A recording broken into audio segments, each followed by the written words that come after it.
pleased to be joined by a remarkable group to have this discussion on some key issues and to kind of share learnings around cultural heritage, technology and climate change, which, as you know, we've already had a session today on cultural heritage and technology and digitization. And I'm sure you'll be hearing a lot of similar themes coming through this conversation. And tomorrow we have a session on climate change and indigenous knowledge and food systems. So this event, at the end of the second day of the symposium, is really kind of a bit of a hybrid one where we are bringing in different perspectives from different places in the world to discuss and have conversations around this subject area. So we're really delighted to be joined by Hannah Fluck, who is the Vice Chair for the Climate Heritage Network in England, in the UK, Dr. Wanjiku Nanga, who's the works in the Department of Computer Science at the Faculty of Science and Technology in the University of Nairobi, Professor Muthoni Masinde, who is from the Central University of Technology from Free State in South Africa, and Joanne, who is the Director of Living Cultural Development based in Scotland in the UK. And we're also going to be supported today by Irene from Tweza Communications, who's going to be helping us out with looking at the questions in the chat, which we really, really encourage you to send your questions in as discussion goes on. Now, as I've said, we've got lots of different perspectives here under this quite big subject area. And the purpose of our conversation today is really to hear these different perspectives. And we are genuinely going through a bit of an exploration together on how we can share learning and insights and kind of find out where there are connections in terms of how we can adapt and respond with climate change and technology, and particularly on the role and value of cultural heritage, which is something that we do across all of our work with cultural heritage for inclusive growth and cultural heritage at the British Council. And we find real value, and there's something very special about bringing locally rooted, globally connected conversations together to kind of think about different ways of seeing, rethinking, engaging with each other and the world. And I'm just really delighted for this platform, to be having this platform to look at this conversation and think about how together we can help to grow culture, as we've been talking about a lot already today and have heard from some fabulous speakers on. So without any further ado, I will ask my panelists to introduce themselves. So I think if you can share with us a little overview of how your work relates to the conversation and where you are drawing your perspectives and experiences from, that would be wonderful. And I'd like to start off by inviting Muthoni to the stage, to the virtual stage, and introducing yourself. Thank you. Thank you very much, Nikki, and good evening, everyone. My name is Muthoni Masinde. I'm a computer scientist, but relevant to today's talk, I was born and grew up in a village in Kenya, eastern part of Kenya, and later became a computer scientist. I focus on artificial intelligence. And looking at the matter of climate, I appreciate that having relevant information had given a difference between life and death, and sometimes even riches and poverty. So this evening, I'll be talking about the solutions I've created around climate adaptation and strategies using computer science. I currently work as a professor here in South Africa, but basically I develop solutions for small scale farmers. Thank you, Nikki. Thank you very much, Muthoni. That was wonderful to hear from you. And to hear about your perspective that you're bringing, a really interesting one, climate change, adaptation and strategies with computer science, working with farmers. So next, I think we will go on to Hannah, if that's okay. Thank you, Nikki, and thank you so much for inviting me to join you. It's really lovely to see the rest of you on the panel. Looking forward to the discussion. So my background, I'm an archaeologist. I actually study human evolution, so I cover the full range of the millions of years of of our human behavior. But what really drives me is thinking about how as our climate changes, it's impacting our precious cultural heritage, and in particular some of our archaeological sites and our places, our communities and the traditions, but also how cultural heritage can be a mechanism, a means for adapting and responding to those changes. One of the things that I know as an evolutionary archaeologist is that what makes us human is our incredible ability to adapt and respond to the challenges around us. And I believe that a lot of the things that we need to innovate for that future lie in those things that we already know, and learning how to share, value and understand those is an essential component of that future. So that's my perspective. Thank you. Thank you so much, Hannah. Already kind of really excited about the conversation today, just from hearing from our first two panelists, but we've obviously got two more to welcome. So Wanjiku, if you would be kind enough to introduce yourself to the lovely audience who are joining us today. Thank you. Okay, thank you very much, Nikki, and good evening to everyone. My name is Wanjiku. I'm joining this call from Nairobi, Kenya, where I've been born and raised. I am a faculty member at the University of Nairobi. Background is computer science, just like my friend Muthoni. And my area of expertise and passion is really around language technologies. And the perspectives I bring into this discussion is first the realization that our culture is expressed in language. And in an increasingly digital world, then we ask, where do African languages fit? You know, our languages are primed, and are they evolving to participate in a digital environment? So I see technology as a double-edged sword that we can, if we don't bring our languages into the digital space, then we risk losing a lot of our heritage because it's not recorded, it's not archived, it's not stored. And more seriously is that the young people do not engage with it because they are on the technology platforms. But on the other side of the sword is that technology still holds the key for us to work on our languages and make sure that they can be used in a digital environment, so that the whole angle of preserving and archival and ensuring that our languages grow in tandem with what is happening in the society is enabled by technology. So that's a topic I'm really passionate about, and I'm hoping to share as well as learn more from the other panelists and the audience. Thank you very much. That's great. Thank you so much, Wanjiku. And finally, last but not least, Joanne. Joanne, would you like to introduce yourself to the audience?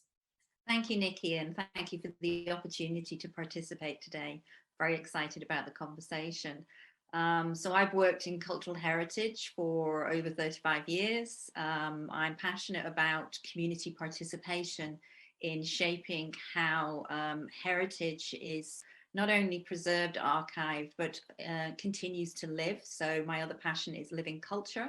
So I have done work in museums for many years, community-based museums. Participation is a passion of mine. And more recently working with UNESCO, I'm a trained facilitator for the 2003 Convention on the Safeguarding of Intangible Cultural Heritage. And it's those links between the living culture and the tangible culture, both in monuments and in museum collections, and the challenges and tensions around freezing heritage, but also in the decolonization conversation of who controls, who owns intellectual property in the digital realm in particular. And finally, on the climate change agenda, the importance of indigenous knowledge, living culture, and the knowledge of millennia in communities that has now an ever more important role in our future for a sustainable planet. So some of my passions and a little bit of background. Fantastic. Thank you so much, and welcome to you all. And we will get started with the conversation. And so just for the audience, the way that I think this conversation is going to go, we are going to ask each of the panelists just to go a little bit deeper into what they have described there around what they're bringing to this conversation today, and what's really present for them and the people they work with and for, in terms of how we can really adapt and ways in which we can respond under either, technology, climate change, cultural heritage, or a mixture of all of the above, as you will hear from our panel. And then we will move into a more conversational questions. But I would really like to encourage you all as audience members, if you have any questions, anything that comes up when you're listening to the panelists or throughout this session, please do share them in the chat. We will have time for Q&A from the audience at the end, and we'd really love to hear from you. So I think we will start off with Wanjiku, because obviously you talked a lot about the idea of kind of culture being expressed in language. And it's really interesting to hear how you're talking about, you know, technology being kind of this double-edged sword. I know you've been doing some really incredible work actually in the space of technology as a tool, and being able to how that can be used to support people to kind of engage in the world more, given the kind of the progression of technology, but also how cultural heritage and language is really helpful for us to think about as technology becomes more a part of our world. And so I just wondered if you would be able to, kind of talk to us a little bit in a bit more detail about your work. So thank you very much for the opportunity. I think just as a background, I wanted to say that for most of us Africans, we exist in two worlds. If I want to engage with technology, then I will be speaking or using a foreign language more often than not. If I want to speak in like my mother tongue, which is Kikuyu or Swahili, most probably I'll just not have any gadgets around me. It will just be oral and face-to-face. So what does that portend for culture? You know, because culture is really who we are. Everything that we're doing, what we're eating, if we're talking about climate change, we cannot separate our lives because there's a digital divide, right? So my angle is that we should be as Africans who are trying to speak our languages and express ourselves in our languages, there should be a seamless transition with or without technology, right? That I should not have to switch. Like when I'm talking to my mother, I cannot send her an email, or I cannot read up about the best ways to make sure my vegetables grow, because I can only do that in English or in French or in another European language. So what I find so interesting is that first, when you consider the demographics of Africa, we have 80% are young people. These are youngsters who are constantly engaging with technology. So we have the big part of Africans online or with tech. But therein is the problem, because then they're engaging in other languages. So the danger for us losing our culture, because if you cannot speak your language, then you lose all the knowledge that is encoded in that language. You lose touch in terms of the cultural practices that have been passed down over generations. So for me, my passion is asking, how do we ensure that we do not lose our languages and we can continue interacting with them in the digital space? We're talking about knowledge societies. We're talking about digital economies, and we cannot be blind to the fact that the young people want to prosper in a modern world, which includes technology, right? So the work I've been doing in this space really is around developing tools and technologies that allow computers to understand, quote unquote, understand African languages. In particular, I have worked with Swahili, a bit of Kikuyu, and I have been involved in a major project around the Igbo language, which is spoken in Nigeria. So I will maybe just highlight what does it take to build, to digitize, if I can use the word, to bring African languages into the digital space. So of course, there are different things that must happen. We're coming from an oral tradition where African languages are spoken, but for us to have a computer understand, allow people to type or generate text in these languages, there has to be a way to write these languages. So we're talking about documented grammars and alphabets and fonts that can actually express those languages. It might seem trivial because we're always doing this in English and French and all these other languages. But if I just walk you through some work that we did for the Igbo language, maybe about 5 to 7 years ago, Igbo is spoken by maybe over 50 million or 70 million plus Nigerians. And it's an old language, it's being documented, and there's what is called standard Igbo. And Standard Igbo was, through the colonial period, they used that to standardize from very many dialects to have a way to sort of know what to write about Igbo, or what is known as written Igbo. But the researchers we worked with from Nigeria were very aware that Standard Igbo does not capture the richness of the culture of the Igbo people. There's a lot of stuff that was missing from Standard Igbo. So we embarked on this project of archiving the Igbo language in all of its dialects. And the first thing we're doing was to come up with a dialectal dictionary, so that the first thing is to acknowledge that Igbo is not just one language, there are actually very, very many dialects. So we set out people into the fields where they recorded spoken Igbo across the different parts of Nigeria. So you're talking to elderly people, you're talking to midwives, you're talking to priests, you're talking to farmers.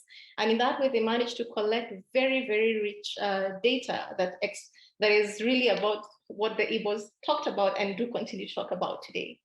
But now the challenge we face is that we had all these hours of audio, but the next thing was, how do we transcribe so that we can form a corpus that can be used for research, or even if it's an author who wants to tell a story about the Igbo. There's a lot of data, but it was in audio form.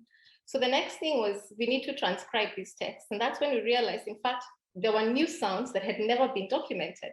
There were new, so first is to document them and then figure out, how do you express them? What are the alphabet symbols to use? And then you realize, in fact, on the standard keyboard, you cannot produce that character, right? So you have to come up with a software keyboard layout. And of course, now that brings in computer science, because then you have to find a way to mark this glyph onto a keyboard character and make the computer understand, this is what I need, what should appear to the end user.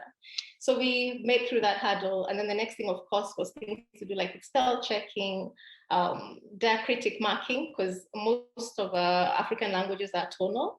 So you'll find that why maybe languages like Swahili have a very big digital presence is because they do not have tone. They do not mark tone.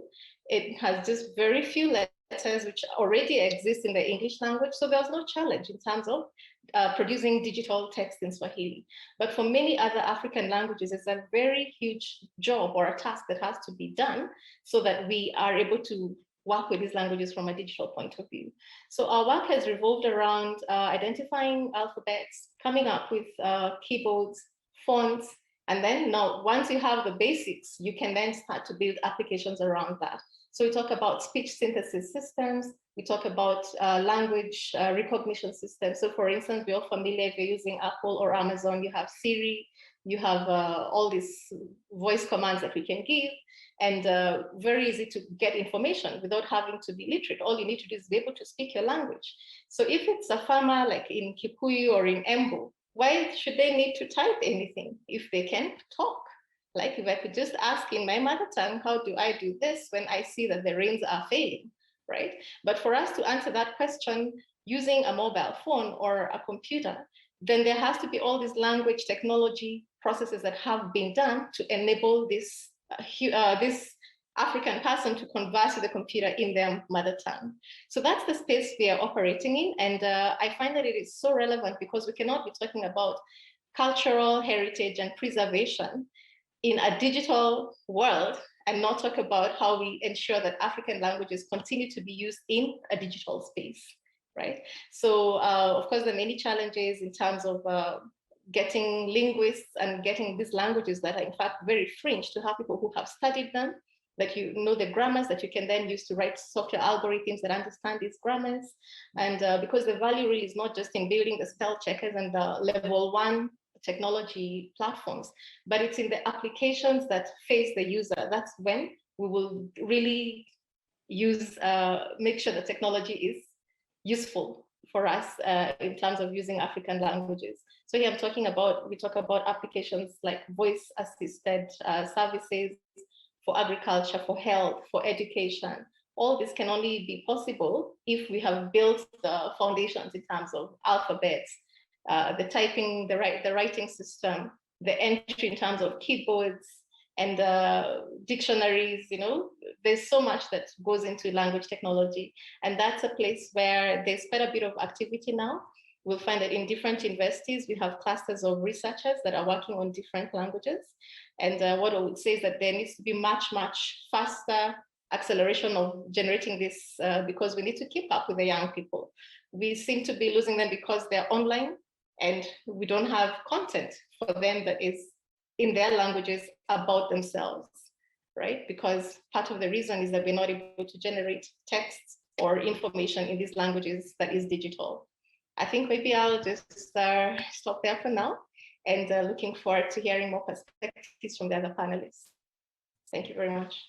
Thank you so much, Wanjiku, and congratulations on the work that you've been doing there with, you're so right about how can we be talking about cultural heritage in a digital world without kind of providing the access and ensuring that everybody can engage in a digital world. And I think that kind of takes us on to Joanne. I think we'll come to you next, if that's okay, to talk more about, because I know obviously a lot of the work that you've been doing and you've just been talking about there in your introduction is around kind of that, moving more into that idea about cultural heritage in the digital space. So kind of, I guess it's sort of, Wanjiku's been talking about the tools and the ways that cultural heritage can be utilised to help people engage with technology, and the real importance of preserving and working with and you know, providing access through African languages.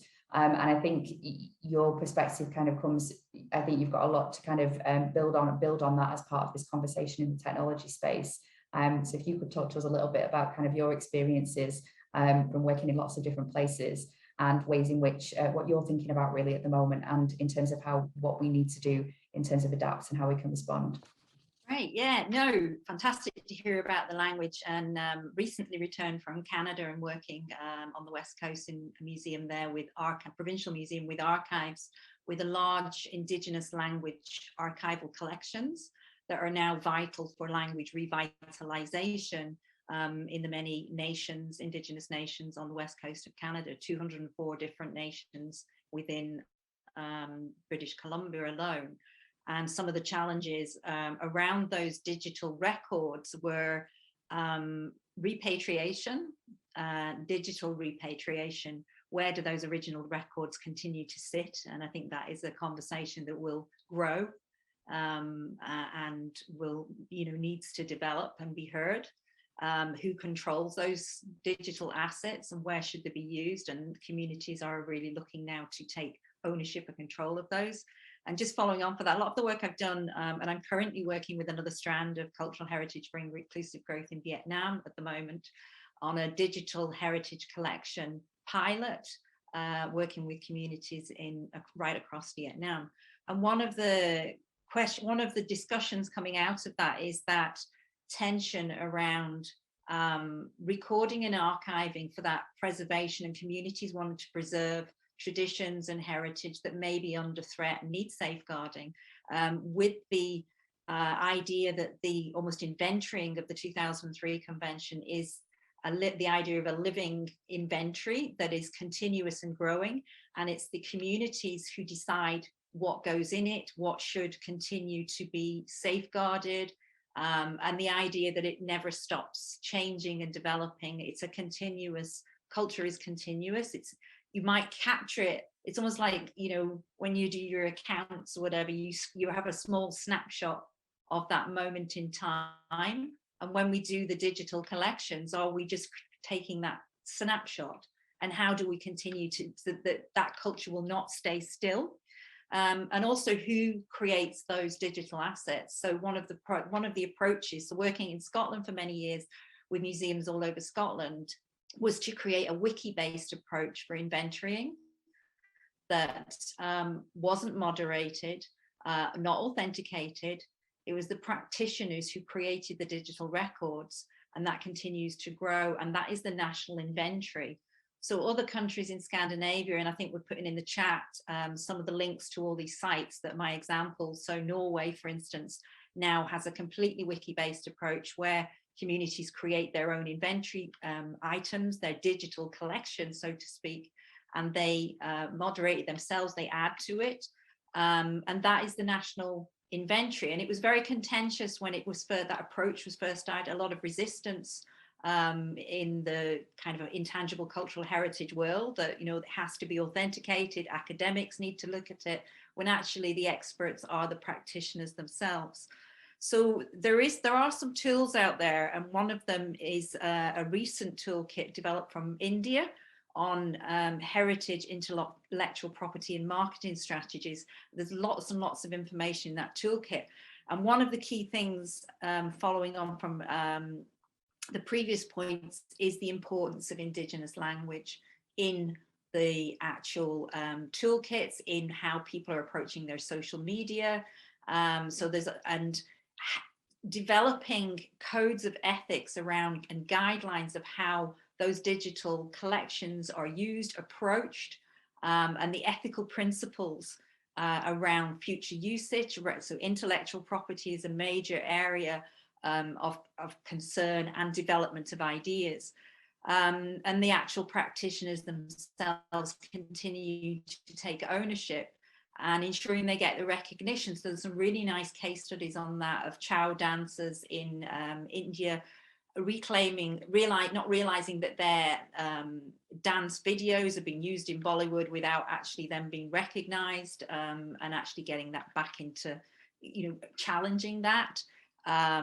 So in the sort of film, audio, visual world, you've got challenges such as the Samai Parliament challenging Disney on Frozen 2, the film.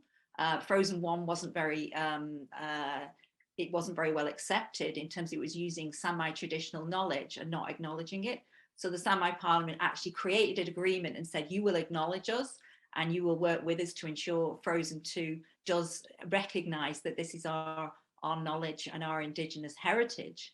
And they got it through. So there's a, you know, a case study there of a good template of an agreement where the practitioners, the heritage owners, taking it back, and Disney signed it, you know. So it's a complex area, and I say really it's that the authored and the participation and community-led moves us forward, I think, to far more exciting models of the digital realm for the future, and contest some of those ownership, you know, going back to that decolonization. It's not just repatriation of objects and material culture, it's repatriation of the whole digital world as well. And, you know, we're really finding our way on how that will happen. But yeah, can't echo more the importance from the previous speaker of the importance of Indigenous language and that visibility in the digital world, and systems, collection management systems in museums. They're set up in a very particular way. The algorithms, how you search, the cataloging, all of that is currently set in a very specific colonial perspective, and it needs to develop and in order to be fit for purpose for the future. So just leave it there, Nikki. Thank you so much, Joanne. That was really interesting to hear about, and yeah, I'm sure there's a lot that we can discuss as a group as well. And I think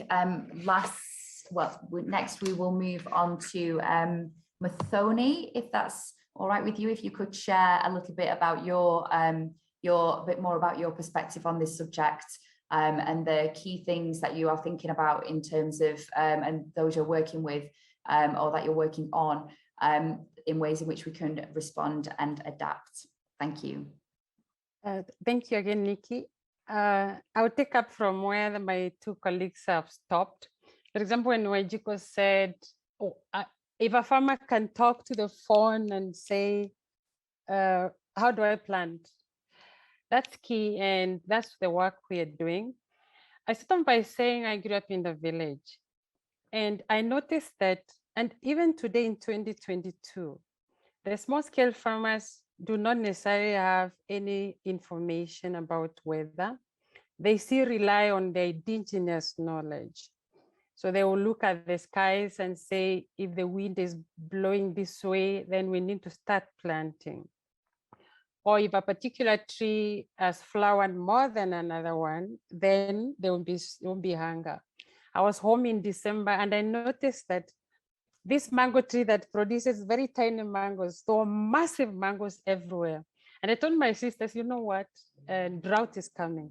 Because I grew up seeing that. fast forward. So in 2012, when I was looking at deep into doing my PhD, I connected the two. There's a huge disconnect between the science and the indigenous knowledge on one hand, because there, for example, the Kenya Meteorological Department, for example, tell the farmers, we'll have near normal rainfall or we'll have below normal rainfall. That will be over radio, sometimes in English, on Kiswahili. They will not get it. And the other challenge is that it's too scarce. In other words, it's for our whole district. But if you compare one district, which is, let's say 500 meters, 1,000 kilometers, you'll see a huge difference between, for example, Embu North and Embu South. So the forecast doesn't really mean anything to them. So I embarked on a solution, creating solutions for that. I looked at indigenous knowledge in the near term. When I say near term, in 2 weeks, it's very accurate. Those farmers will tell you, if you see a dragonfly flying 3 feet from the ground, it's gonna rain in 3 days, and it's so accurate. But then in the long term, if you ask them beyond the 6 months, they can't tell. And that's where the meteorologists and the scientists come in, because then we can blend the two. Not that one is better than the other, but the integration of those two create a super product. So I came up with a product which is called Itiki. The first I is for I, information technology, and then the T, of course, is the technology. So IT. And then the KI is for indigenous knowledge, and the final one is intelligence. But that name actually came up with it because when I was growing up, my uncles used to live across a particular river. We didn't have a bridge. The modern civil engineer and bridge, we used to use a little bridge made of sticks, and it was called a tiki, exactly like my product. What I noticed about the indigenous bridge is that it was built by experts. When I say expert, those local people know so much than us, we are living in the city. So they knew where the river has less current. They knew the trees that even if it rains cat and dogs, the tree never falls. So that bridge was actually anchored on those trees. So much so that, like in 1992, I know it had rained heavily, and 2 bridges on that river fell off. But the Itiki one remained still, because the indigenous people knew exactly this is where it should be. And that's what our service is anchored on. So we collect the indigenous knowledge faithfully from the farmers. We've given them mobile phones. So when they see the ants making a straight line, they record that for us in the mobile app. And then constantly we collect modern science, the temperature, the rainfall, using weather stations. We do have our own weather station, a few of them, because we operate in South Africa, Kenya, and Mozambique. But we rely mostly on the weather station network of the National Meteorological Organization. We mix those two, call it mix for now, but we literally use computer science. We use basic cognitive maps, for example, to map the indigenous knowledge. When they say a mango tree of this type has flowered, so there will be less rain, we map that to conserve the authenticity of that knowledge. And I like what Joanne has just said. At the end of the day, we must ensure that that knowledge remains with the people. So we work with the local people. We call them Itiki ambassadors. They own the product. Literally, it's like we're only running the servers. And then the SMS come in. We send the message in SMS. And this is where Wanjiku's work comes in. My mom will not read that SMS. No, normally she will go ask the grandson. And I was wishing that I could talk to them, just come in and meet them. Mom, start planting tomorrow. That would be very nice. We've done this work almost like a commercial project from 2017. We had funding from USAID. And the idea was to ensure, because sometimes if you give products or services for free, the sustainability of it becomes difficult. So we're trying to run it as a business. if they can pay us something small, like 60 Kenya shillings a year, to give all that information, they will value it more. Of course, the business part hasn't really picked up. It's difficult to sell things to farmers because they more expect that you give them now, not ask them. But we've made impacts. We've checked pre-adoption and post-adoption, and we confirm we've managed to get up to 11% increase in yield. Our farmers are not many. Currently, we have about 10,000 of them, most of them, 70% in Kenya. But for me, it's not about the numbers, it's that impact. One farmer affects or influences or takes care of another 4 people. So we're talking about massive numbers here. And if you can replicate it, and considering what Joanne has just said, it's if I just move this to where Wanjiku lives, it will not work. But the indigenous knowledge of that village is driven from that village. So that authenticity and maintaining the ownership has been the key in our approaches.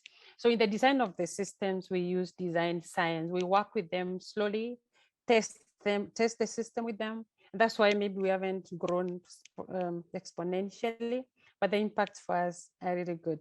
Thank you.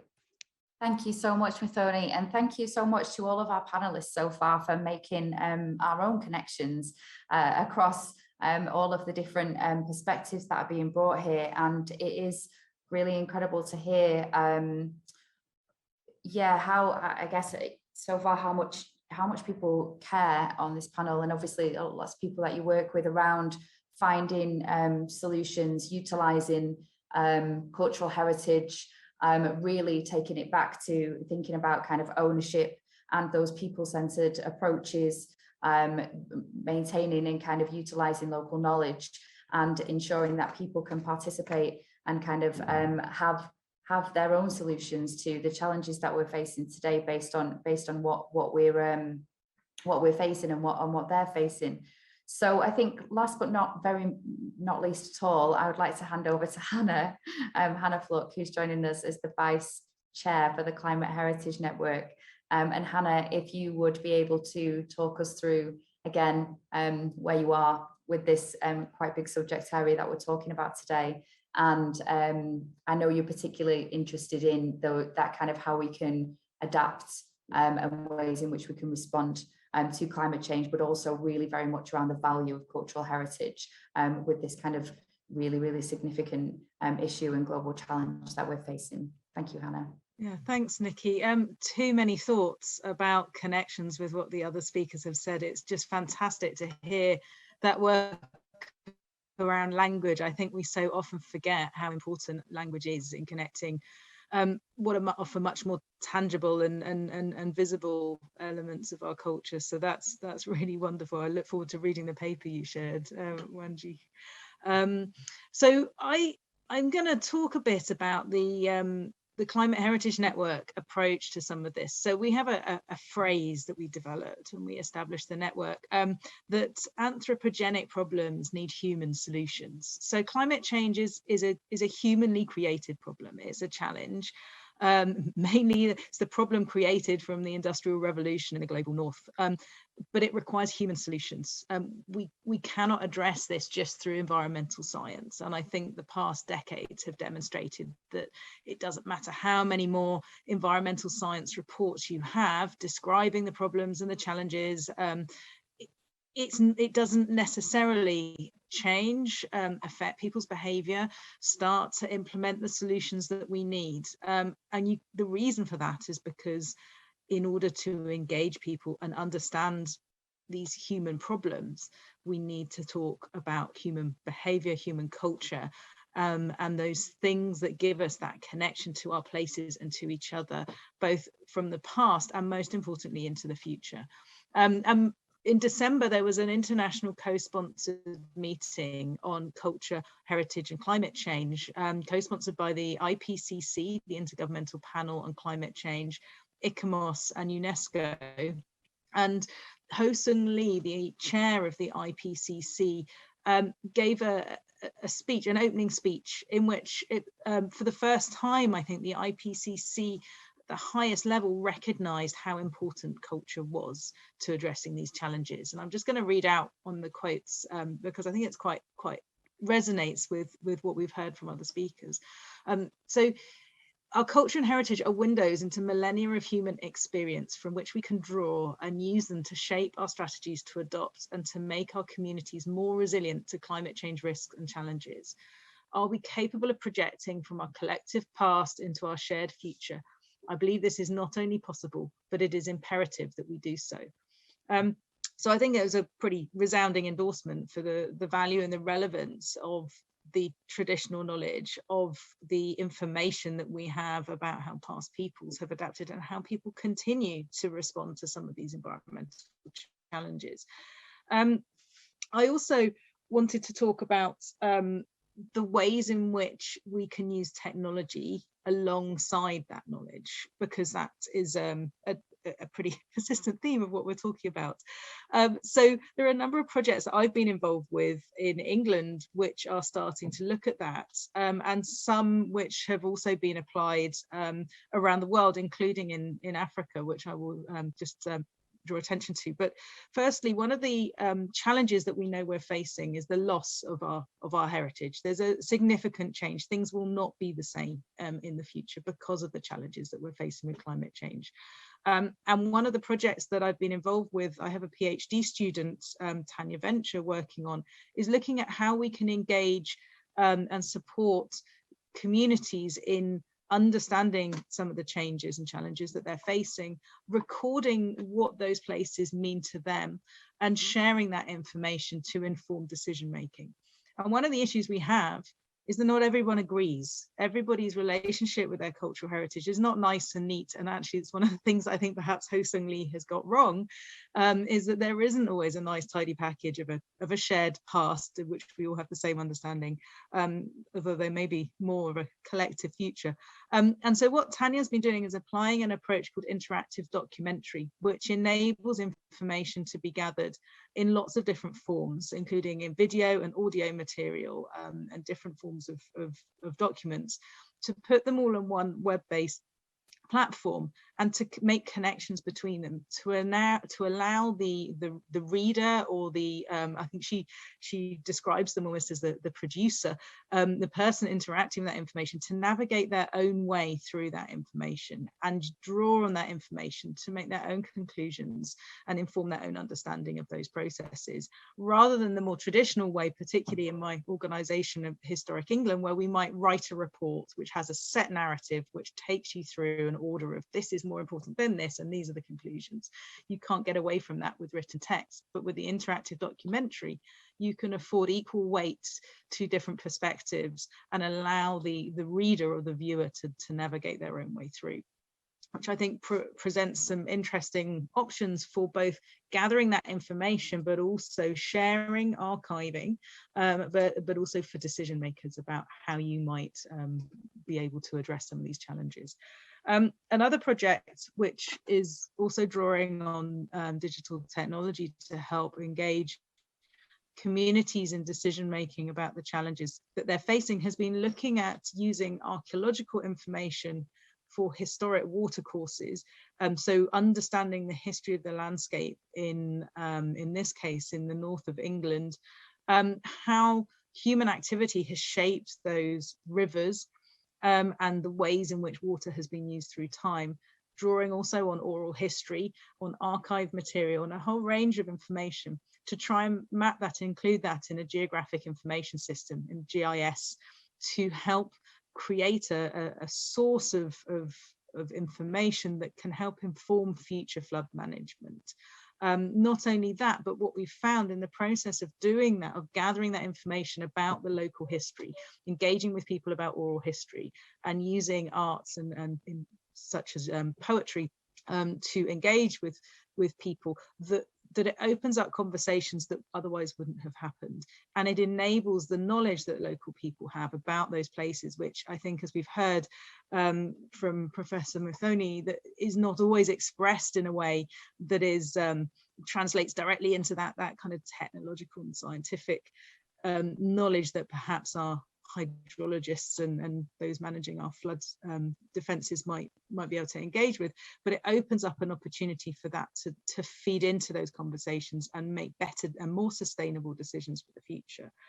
And finally, in terms of understanding some of the impacts that our cultural heritage is experiencing, there is a program of work developed by colleagues in Australia who have been looking at climate vulnerability and how you might understand the vulnerability. You might be able to convey that information, but also explore the adaptive capacity, the ability of the people managing, living and working around those World Heritage Sites to respond to that in the future. And the Climate Vulnerability Index program has been applied in Orkney, in Edinburgh, in the UK, and there is a project ongoing, CVI Africa, which is looking at the socio-cultural landscape in Nigeria and the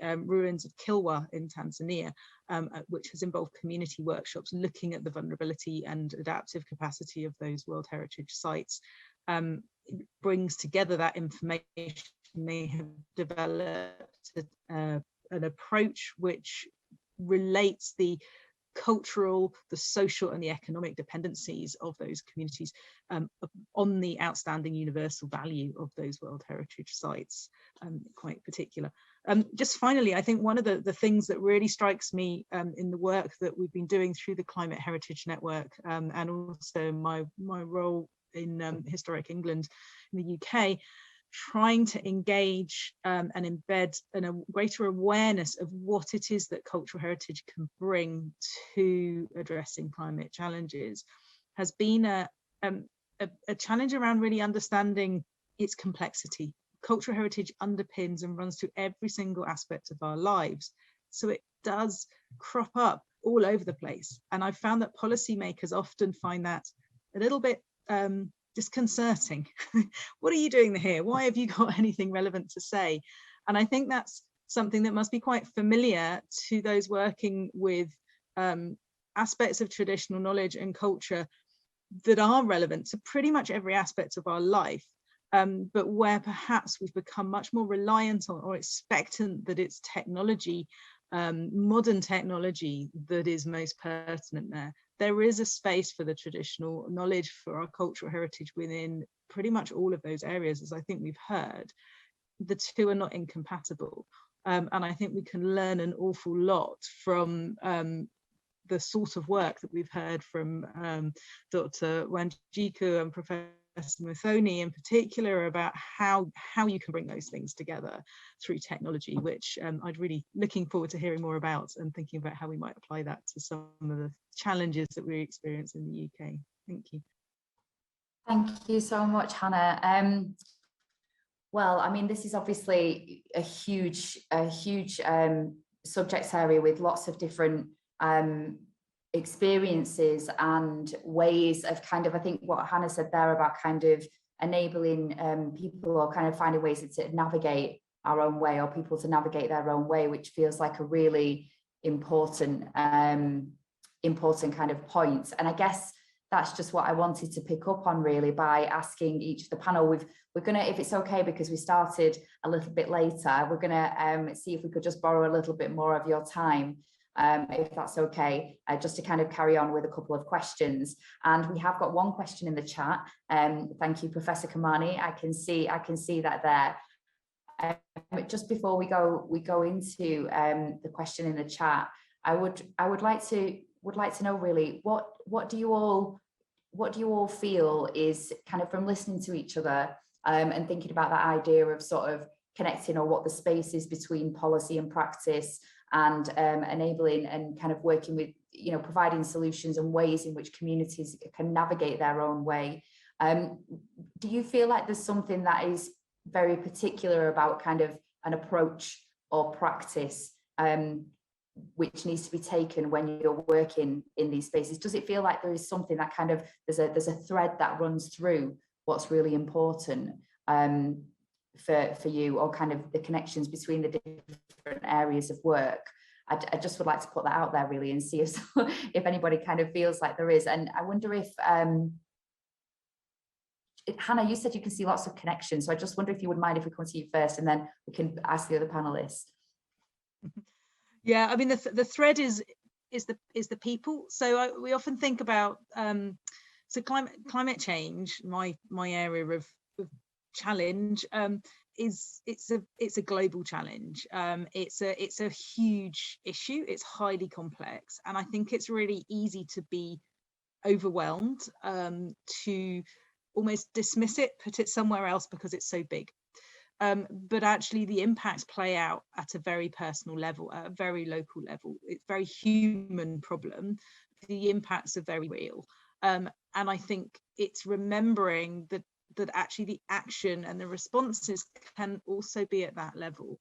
And people need, there's a need to give people hope, but also help empower people to feel like they can take action and that they have that ability to affect their surroundings and to have that ability to engage with their own lives and those of future generations, and the communities which they are part of. And I think it's that very human scale of the challenges which is the sort of thread that I see, and I could see that coming through in what the other people were discussing as well. I think it's that reality of how do you help people make better decisions for themselves and for their family, friends, community, and future generations. That's my thread. Lovely, thank you very much. And would you mind if I just kind of come back to you just quickly to build on that and just ask, we've had a question in the chat from Professor Kamani about kind of giving the importance of the intersection between cultural heritage, technology and climate change, and also people, which is what you've really clearly expressed there. And I would, very much agree. And it's something that we see in the work that we do with cultural heritage for inclusive growth. What kind of partnerships do you think are needed? Just to briefly, and then I will ask the other panel members the same question about kind of threads and partnerships as well, if that's okay. And then before we draw the session to a close.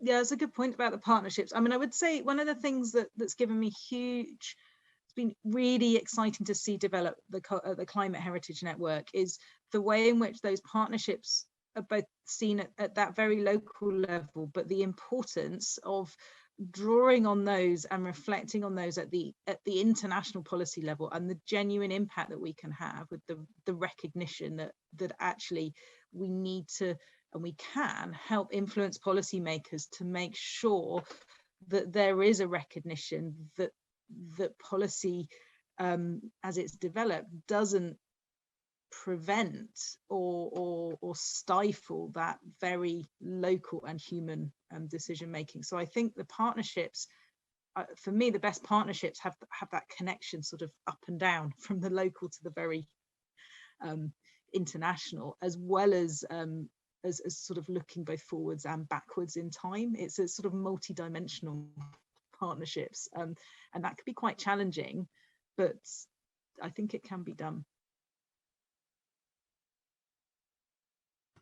Thank you so much, Hannah, for those reflections. And yes, I think you're absolutely right. That idea of kind of being multi-dimensional is really important, and that sense of time as well. I think also these things can take time, and thinking about looking at them in different respects in terms of those partnerships and how we better support this kind of work. I think next I would really like to come to Dr. Wanjiku and ask the same question about kind of, if just sitting back and reflecting on this conversation, and obviously you went first with kind of your initial sharing, if any reflections you might have on kind of connections that you feel that are kind of common threads against these different perspectives and experiences that have been brought to this session, and also what partnerships you feel like are needed or that might be important in terms of when we work in this intersection. I'd be very grateful for your reflections and observations on that. Thank you. Okay, thank you. So in terms of, I think it's been really interesting to hear from the other panelists and the whole idea of archival and digital preservation. I think that's been a really I see that as a major connection with what I talked about. But just thinking through what needs to be done, or a common thread I've had from all of us as panelists, is to recognize the central role of the community, the owners of the knowledge, that we're coming from academia or from research institutions or from wherever we are coming. We're not coming to an empty space. We are building on knowledge that exists, and that our role should be to facilitate or to catalyze agency in the community, because it's for them, everything is for them, It's easy to just sit in our offices and just think this works, but when you go onto the ground, that's when the value of what we're doing really comes through. And I think I like the case study from Canada, because it really shows the role of the people. The same thing with Muthoni and the farmers in Embu. I think for me that's a common thread, that let's not lose sight of the fact that we are dealing with living human beings, and the challenges will always be dynamic, and our research should really be driven from and to the community. And then in terms of the partnerships, really, we live in an age where there is no singularity of knowledge in any discipline. I think multidisciplinary collaboration, that what I'm doing, I'm not a linguist. I need to work with linguists. I am not an archivist. I may only know computer science. So how do we all bring this knowledge to bear and create the solutions that we need? And just as my colleague said, the role of policy cannot be overemphasized, that it has to be deliberate, especially when talking about African languages. It is a huge, huge undertaking, and I'm sure that's how come we've never made much progress, because for a government to say, I think South Africa is a good case study, where they have 11 or so national languages that need funding to develop and create resources. So it has to be something so deliberate that it has to be really at a policy level, so that the funding that is required to build these resources is actually in place, the capacity building that needs to be done, that we have programs, that we're training people who can do these things, that we're relying not just on outsiders, but we're creating the capacity within our countries to do most of this work. That's how we're going to scale and really be impactful. I think that would be what I would want to say on the issue of partnerships, as well as the common thread. Great, fantastic. Thank you so much. I think we're building such a kind of connected point of knowledge and kind of care, again, that idea of care, and really bringing out that our role and as we're working in this space about kind of being facilitators. I think that's really important, and thinking about ways in which we can facilitate and catalyze agency. That is really, really important. And again, is a thread through a lot of the work that I do, or I'm connected to, with the British Council's Cultural Heritage for Inclusive Growth programme. And it does feel like these are really important points for the way that cultural heritage, the role and value of cultural heritage, and also how it can really support communities to make sense of their lives and create better futures as well, and the responsibility and the role that us working to support the conditions have in this space. So finally, I think I'd like to go over to Joanne next. Yeah, so just picking up on that, the practitioner perspectives and creating space for the practitioner voice to be heard, and for the traditional knowledge to find its connection with the global policy. So, local to global. And in terms of those partnerships and intersections, it's opening those channels for the local to be heard, but to be learnt from. Because I say, you're looking at traditional knowledge of millennia, and fantastic to hear about that, the project of the blend of the traditional knowledge and the science, and understanding, different roles and different perspectives. There is a place for them, but understanding what each brings.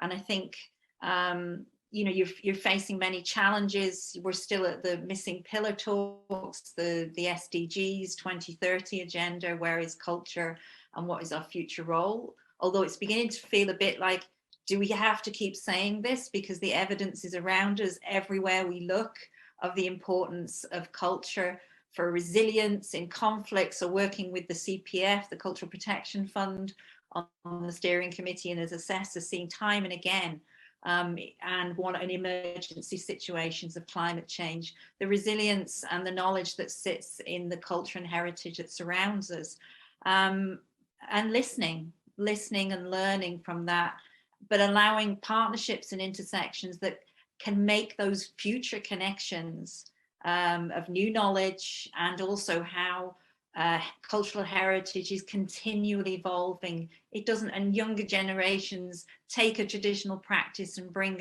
a new life to it, or a new iteration that takes us forward into the future, that it never stops changing, you know, and I hope it never does, because I think we're pretty much finished if that ever happened. But and the connections across all of these agendas, and that small things like the right technology at the right time. You know, I went to an Indigenous language conference a few years ago, and there was a Cree grandmother, and a little app had been created for the Cree language on a mobile phone app, and she stood up in front of that and said, just learn it, get on your app every day and revitalize and bring our language, but also our culture, reclaim it, because we know it's important for the future, not only just for the Cree Nation, but for the world. So these small interventions can make a difference. So those partnerships that help for those interventions, but creative additions to our future culture heritage. And I think technology, digital, is a realm where those sparks can happen if the tool is right at the right time. So just a few thoughts. Thank you so much, Joanne. And I must, something I will kind of say just on that, if the technology is right at the right time, is my internet connection keeps dropping in and out. So there we go. But I'm really delighted that I've got such an incredible panel who have been, I know, picking up and finding those connections for themselves, which is fantastic. Thank you. And that's what it's all about, working together. And I think last but very not least, before we close the session, Muthoni, if you could respond to what we've been talking about there, is those threads, picking up and building on any of the comments or thoughts from your fellow panelists, that would be amazing. And then the idea of partnerships too. And we've had a particular question actually for you in the chat, which has said, somebody said, an audience member, Njeri Gachichi, apologies, I hope I've kind of pronounced your name correctly, apologies if not. I'm so glad to see what Itiki is doing for weather forecasting, and was wondering who your other local partners are, especially in ensuring documentation and ensuring that this knowledge is not lost in the near future. Have you considered a partnership with a local partner, say National Museums of Kenya? So for the last thoughts on this session, I know I've asked you a big question there.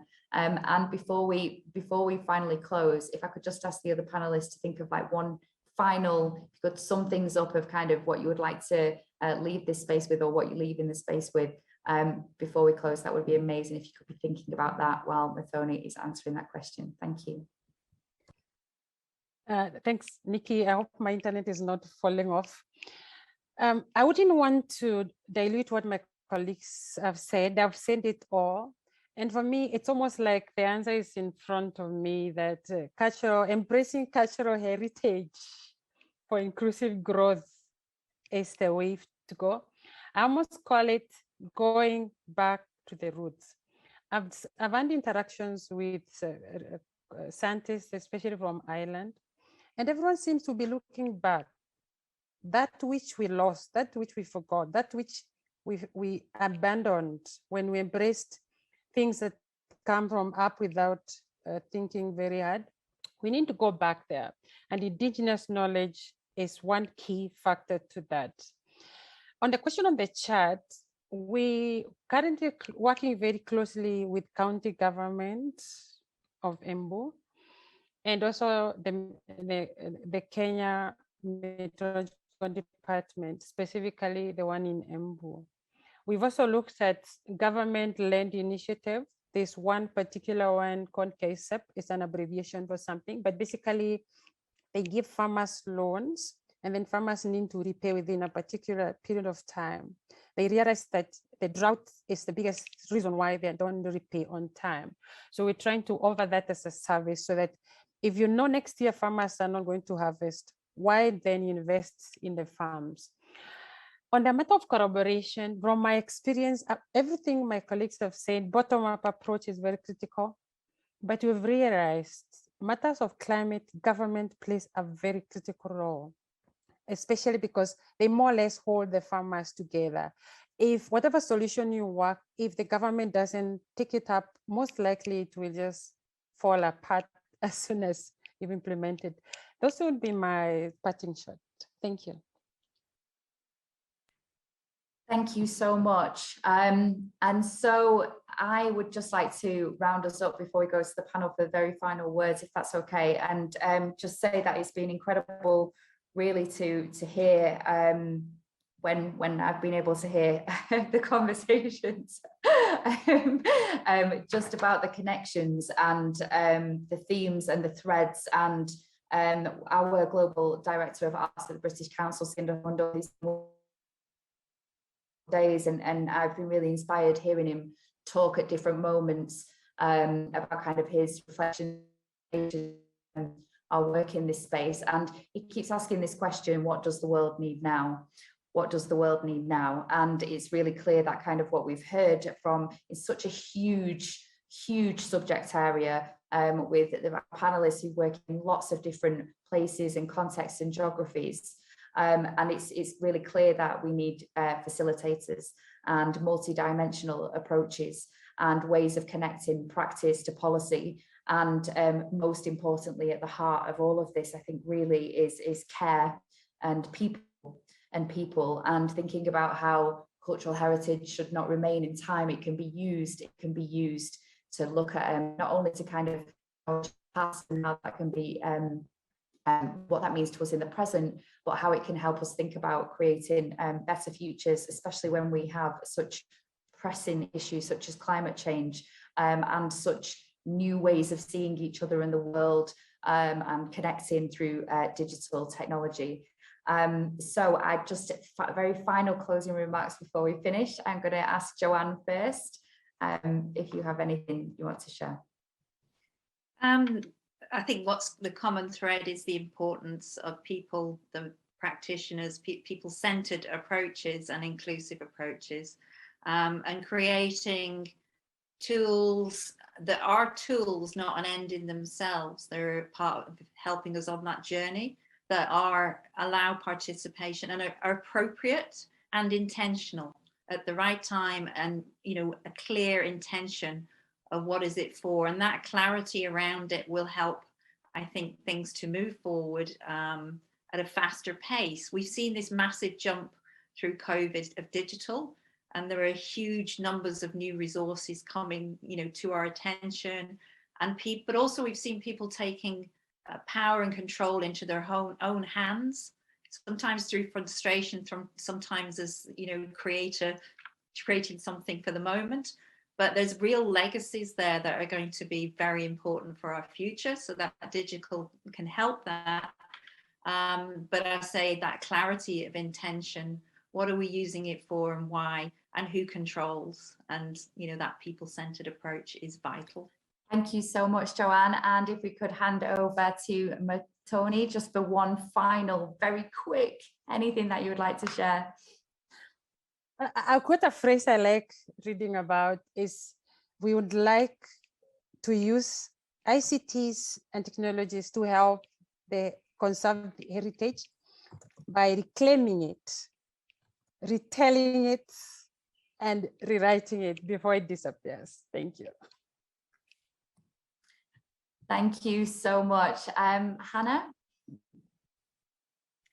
I'm going to finish talking about Lego. I forgot to bring that in, but I have an analogy I use. I don't have time for the full one, but I think that the kind of cultural heritage toolkit, the things at our disposal, are a little bit like the knowledge that the hero in the Lego movie has as a master builder, that ability to draw on those experiences of how you've applied those things to different situations and apply them to novel challenges. And I think our role is to help empower people to have the right knowledge of those, the toolkit, the things in their toolkit, but not to tell them exactly how to apply them and to which situations. And so think about Lego and be a bit more Emmett. Oh, I'm back. Here we go. Last but not least, Wanjiku. Okay, thank you. I think I don't have much more to say. Maybe just to emphasize, I liked, I don't know if it was Joanne or Hannah, when they started out, they said that what makes us human is our ability to adapt to change. And that's what, that resilience is what we need. And also just to acknowledge that to face the unknown, we go back to the known. And as Muthoni said, going back to the roots.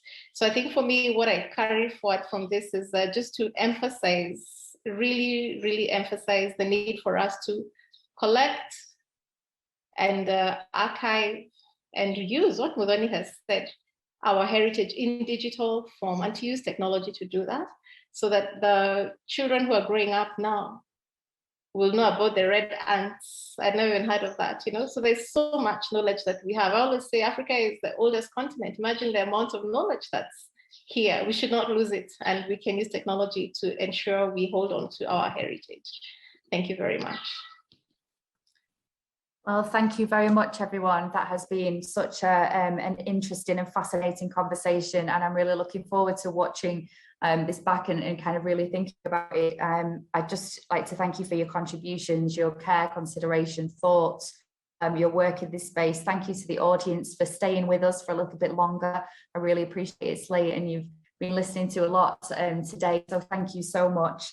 And also, of course, to all of the speakers and moderators who have taken part in today's symposium. What a fantastic day. And to, of course, the communications, British Council, the tech team who've been helping us run this session and all of the sessions that you've seen today, our face-to-face in-person place for the symposium today, Nairobi National Museum, and of course, our digital space here on Zoom. Thank you.